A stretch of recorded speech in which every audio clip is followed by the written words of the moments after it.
Okay, so GED student Jenny was struggling with this problem from the Kaplan GED book. So I don't own this problem. This is Kaplan's problem, okay, y'all. But I will work it, but I'll just let you know that this is more complex than what I would expect to see on your actual GED. So if you feel like, oh my gosh, this problem is so hard, usually the surface area problems that we see in the GED are direct applications of the formulas, or at least the ones that I've had experience with from what the GEDs released in the past and made available to instructors. That being said, I still will work this problem. It's a nice challenge problem. It's interesting to think about. But if you do go to your formula sheet and you look for surface area of a gingerbread house, it's not going to show up, okay? They've got surface area of a cylinder, of a rectangular solid, of some other things, but not a gingerbread house. So what the heck am I going to do? You can always find surface area by breaking a three-dimensional shape into its component 2D shapes. So yes, this is a 3D shape, but it's made up of a bunch of two-dimensional pieces of gingerbread. And so you can find surface area by looking at each one of the individual pieces. Okay. In order to do that, I'm going to kind of fill in some lines that you don't see. I'm going to make like the gingerbread houses see-through, because it actually does have a bottom, you know, and it has a back wall that we are not looking at right now. And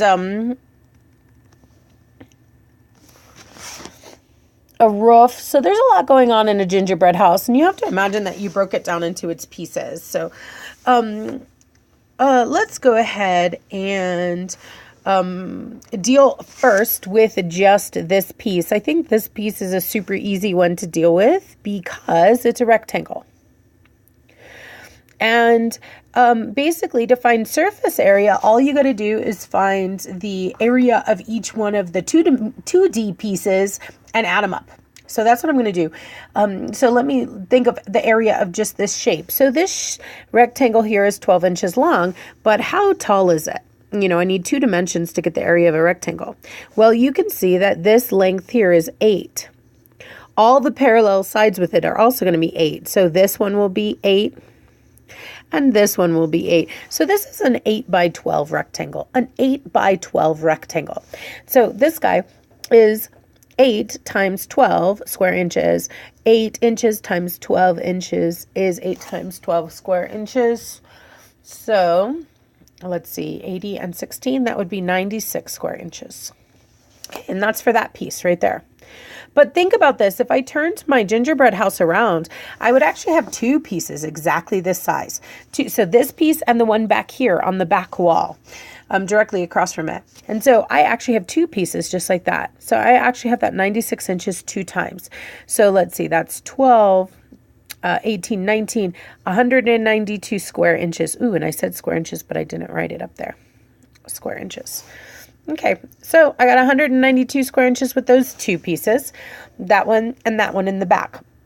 Now, let's think about this piece. I know this piece kind of looks like a parallelogram, but realize that this is just a rectangle that's been set on its side. If I were looking square at this piece right here, I would realize that it's an 8 by 6 rectangle.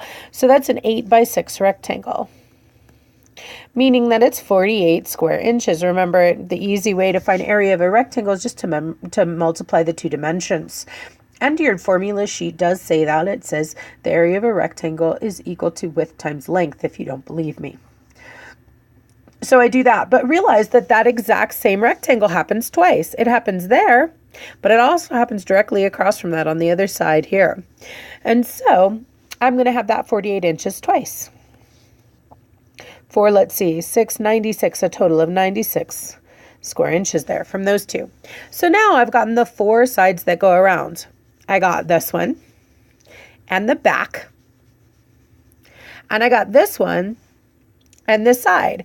So I got the 4 sides around, but what I don't have is the bottom of my house, and I don't have all the pieces that would make up the roof. So I'm going to erase all this messiness so we can look at the bottom and the pieces on the roof.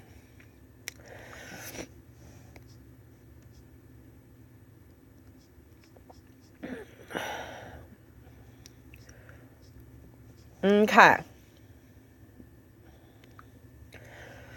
So remember, here is my bottom. So again, if you were to pick up this gingerbread house and you were to just look at the bottom, it might look a little distorted in this view, but it would be a rectangle. It would be a rectangle that's 12 inches by 6 inches. So I have one bottom that's 12 inches by 6 inches. Now this one I'm not going to multiply by 2.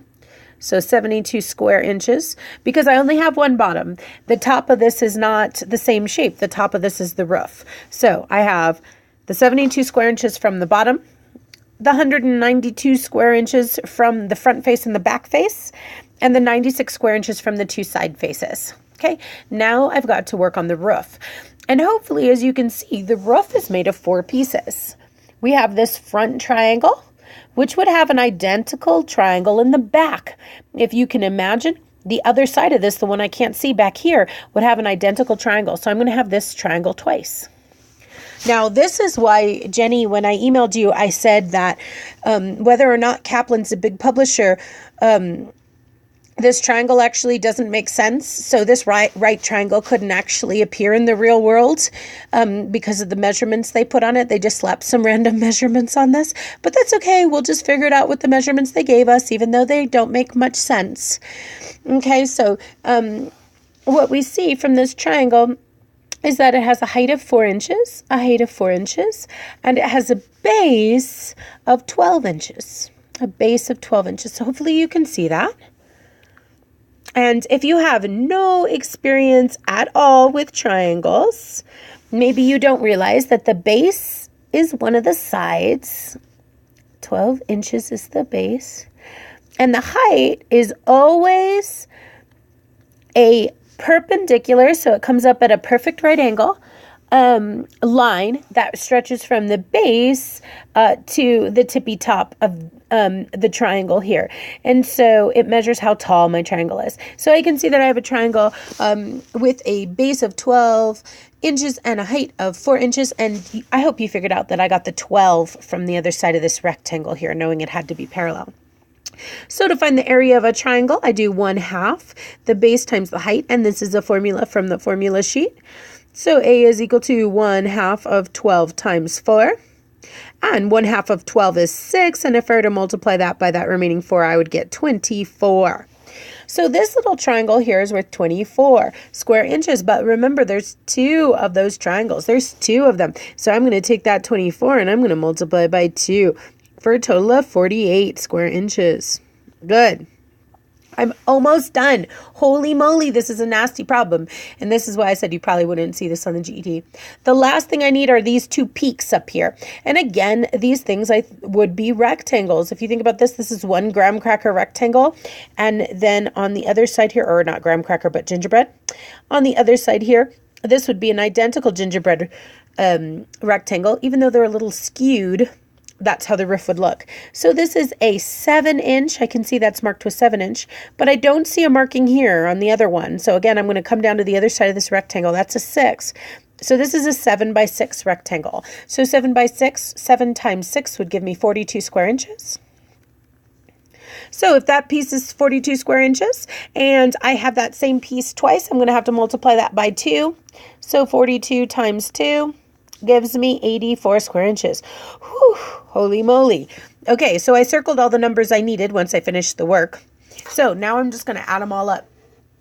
And I'm totally going to do it in a calculator because, y'all, my lazy just kicked in. I'm like, seriously? Oh my gosh. I don't have a good calculator on my computer anymore. I should be using my GED calculator, my TI-30XS, but it doesn't really matter for addition. So I'm just going to add up all my measurements. So I'll add up 192 for the front face and the back face, plus 96 inches for the two side faces, plus 72 square inches for the bottom, plus 48 square inches for my 2 triangles on the roof, plus 84 for my 2 rectangles on the roof. And there were so many calculations on this problem, it would have been really simple for me to make a mistake, so I hope I didn't. But y'all, I'm sure you'll comment in the comments if I did and catch me. But it looks like I have a total here of 492 square inches. So I'm going to guess C is the answer. Jenny, go check my work. Check the back of your Kaplan book. Like I said, this is about as challenging as surface area problems get. I don't expect it to be quite so challenging on your GED. They know that y'all are panicking. There's a lot going on. You don't have the time to do like an 8-step problem. Okay, so this one's a little ridiculous. However, it's not that hard. It's just mostly a bunch of rectangles. Certainly, it would be easiest to see if you actually had this gingerbread house to break down in front of you and see it's really made of a bunch of rectangles. But anyway, if you have any questions about this, be sure to ask me. I'll do my very best to answer them. I'm sorry for the complexity of the problem, but that I can't change. All we can do is work through it one step at a time. Until next time, guys.